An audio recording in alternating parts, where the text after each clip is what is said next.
नमस्कार, मैं शेषनाथ। स्वागत है आप सभी का खबर समय लाइव पर। कोविड का समय अभी भी खत्म नहीं हुआ है। लगातार कोविड पेशेंट के आंकड़े सामने आ रहे हैं। हालांकि एक अच्छी बात यह है कि रिकवरी रेट में लगातार सुधार हो रही है। हालांकि देश के सभी जगहों पे एक ही जैसा रेशियो नहीं है। कहीं पे अधिक संक्रमित लोगों की संख्या है तो कहीं पे सुधार बहुत तेजी से हो रहा है। खैर, लंबा समय हो गया है लगातार कोविड से लोग परेशान हैं, चाहे वो उनकी आर्थिक स्थिति हो, बाजार की समस्या हो या फिर अन्य मामले जो दैनिक जीवन से जुड़े हुए हैं। कोविड ने हर जगह हर क्षेत्र में लोगों को प्रभावित किया है। किसी भी तरीके का व्यवसाय हो, किसी भी तरीके के कार्य हो, चाहे वो प्राइवेट सेक्टर में होने वाले किसी भी तरीके के कार्य को आप ले सकते हैं। हर जगह कोविड के प्रभाव ने लोगों को प्रभावित किया है और कोई भी इससे अछूता नहीं है। सरकारें भी अपने स्तर पर लोगों को जागरूक करने के लिए, लोगों की सुरक्षा को बढ़ावा देने के लिए अलग अलग तरीके के प्रयत्नों में लगी हुई है और बहुत हद तक सफलता भी हाथ लगी है। कोविड की वैक्सीन कब आएगी, इस पर अभी असमंजस है।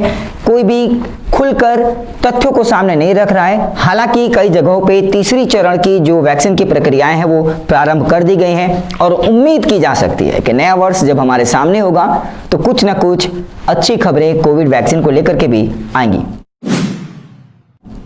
पर इस समय एक बड़ी खबर आ रही है। बड़ी खबर क्या है? बड़ी खबर दरअसल पश्चिम बंगाल शिक्षा विभाग की तरफ से है। लगातार जो अभिभावक के संगठन है, अभिभावकों के संगठन हो, बच्चों की तरफ से खास तौर पे अपने गार्जियन को कहा जा रहा था और गार्जियन का जो संगठन है वो आपस में मिलकर शिक्षा विभाग के संपर्क में था।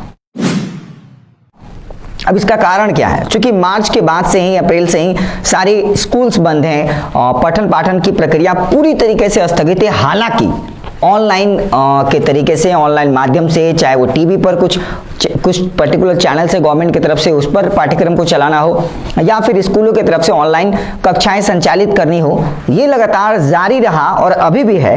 पर इसके बावजूद कहीं ना कहीं अभिभावकों को भी महसूस हुआ कि पाठ्यक्रम जो सिलेबस होता है एक ईयर का वो इस तरीके से पूरा नहीं किया जा सकता।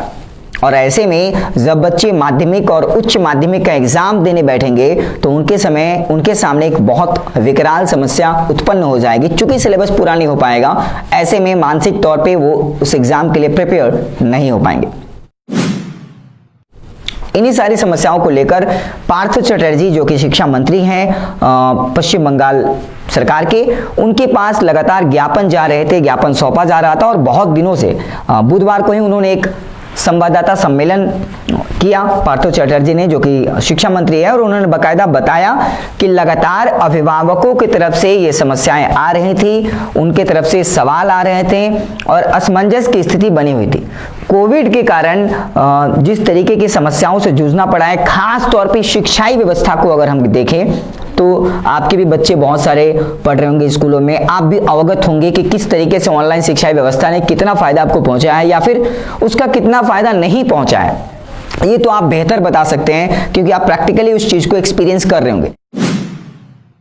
पार्थ चटर्जी ने भी इस बात को कहा संवाददाता सम्मेलन के दौरान कि अभिभावकों की तरफ से लगातार ये मांग उठ रही थी कि जो सिलेबस है दरअसल माध्यमिक का, उच्च माध्यमिक का, उच्चतर माध्यमिक का, उसमें कटौती की जाए। ये डिमांड लगातार आ रही थी। हालिया दिनों में अलग अलग सरकारों ने इस पर कार्य भी किया।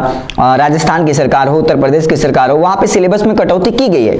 इसी को देखते हुए पार्थ चटर्जी ने भी बहुत सारे ज्ञापनों को देखा, उस पर मंथन किया और पश्चिम बंगाल शिक्षा विभाग की तरफ से एक निर्णय लिया गया।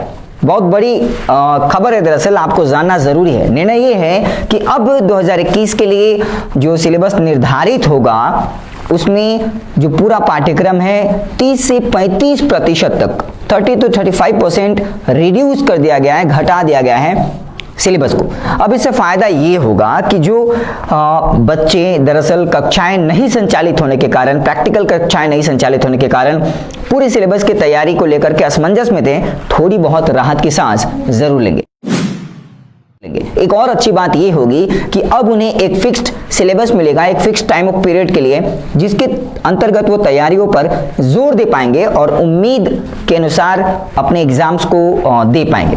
ये एक बड़ी बात है। कुछ अटकलें और आ रही थी कि दिसंबर या नवंबर के लास्ट से पश्चिम बंगाल में स्कूलें खुल भी सकती है, पर उस पर भी विराम लग गया है, क्योंकि अभी हालिया दिनों में बिहार में इलेक्शंस हुए हैं, अलग अलग जगहों पे इलेक्शन की प्रक्रियाएं चल रही है। ऐसे में कोविड के केसेस बढ़ने के चांसेस और बढ़ गए हैं। इसको लेकर के फिलहाल स्कूलों को खोलने को लेकर के सरकार मूड में नहीं दिख रही है। जहां तक बात करें पार्थो चटर्जी की बयानों की, उनके संवाददाता सम्मेलन के दौरान जो उन्होंने बात कही, उसको अगर आधार माने तो मान के चलिए अभी हाल फिलहाल के दिनों में स्कूल खोलने को लेकर कोई आसार नहीं सामने आ रहे। पर अच्छी खबर यह है कि सिलेबस को रिड्यूस कर दिया गया है। हालांकि बीच के दिनों में हमने ये भी देखा कि नीट के एग्जाम कंडक्ट किए गए, जो सीटेट का एग्जाम होने को था जून के महीने में, जुलाई के महीने में, उसको पोस्टपोन करके अब अगले साल जनवरी 31 को रख दिया गया है। सीटेट यानी जो टीचर एलिजिबिलिटी टेस्ट होता है सेंट्रल की तरफ से, वो अब जनवरी के महीने में किया जाएगा। तो कहीं ना कहीं सरकारें बहुत चिंतित हैं शिक्षाई व्यवस्था को लेकर के, और शिक्षाई व्यवस्था के अंतर्गत जो समस्याएं उत्पन्न हुई है लगातार हमने आपको बताया है, और शिक्षा व्यवस्था के अंतर्गत सबसे बड़ी कवरेज भी हमने आप तक पहुंचाई है। हमने शिक्षकों की समस्याएं भी आप तक पहुंचाई कि जो प्राइवेट स्कूल्स के टीचर्स हैं, हर स्कूल उतना सक्षम नहीं था कि अपने स्कूल टीचरों को सैलरी दे पाए। ऐसे में उनकी समस्याएं भी हमने आपके सामने रखी, अभिभावकों की समस्याएं भी रखी कि ऑनलाइन शिक्षा व्यवस्था के बाद भी पूरी तरीके की फीस की वसूली किस तरीके से कुछ स्कूलों के द्वारा की जा रही थी। सारी बातों को हमने आपके समक्ष रखा, और अब ये जब नया अपडेट आया है तो हमने सोचा बहुत जरूरी है आप तक पहुंचाना कि 30 से 35% तक सिलेबस में कटौती कर दी गई है। ये एक अच्छी खबर है। आपके घर में या आपके आस पड़ोस में अगर कोई बच्चा हो जो माध्यमिक या उच्चतर माध्यमिक, उच्च माध्यमिक की तैयारी में लगा हो, आप ये न्यूज जरूर उस तक पहुंचाएं, शेयर करें अधिक से अधिक, ताकि लोगों को ये जानकारी मिले कि हाँ सिलेबस में कटौती की गई है। अब उसके अनुरूप ही अपने जो पढ़ाई का तरीका है उसको ढालें, और आप भी दुआएं कीजिए उन तमाम बच्चों के लिए कि ये कोविड का संक्रमण काल जल्दी खत्म हो जाए और उनके एग्जाम्स को देने में किसी तरीके की कोई परेशानी ना हो।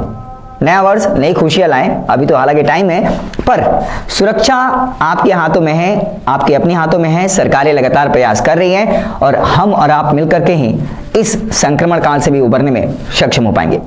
लगातार ताज़ा अपडेट्स पाने के लिए, खबरों के साथ जुड़े रहने के लिए देखते रहिए खबर समय, हर समय खबर समय। धन्यवाद।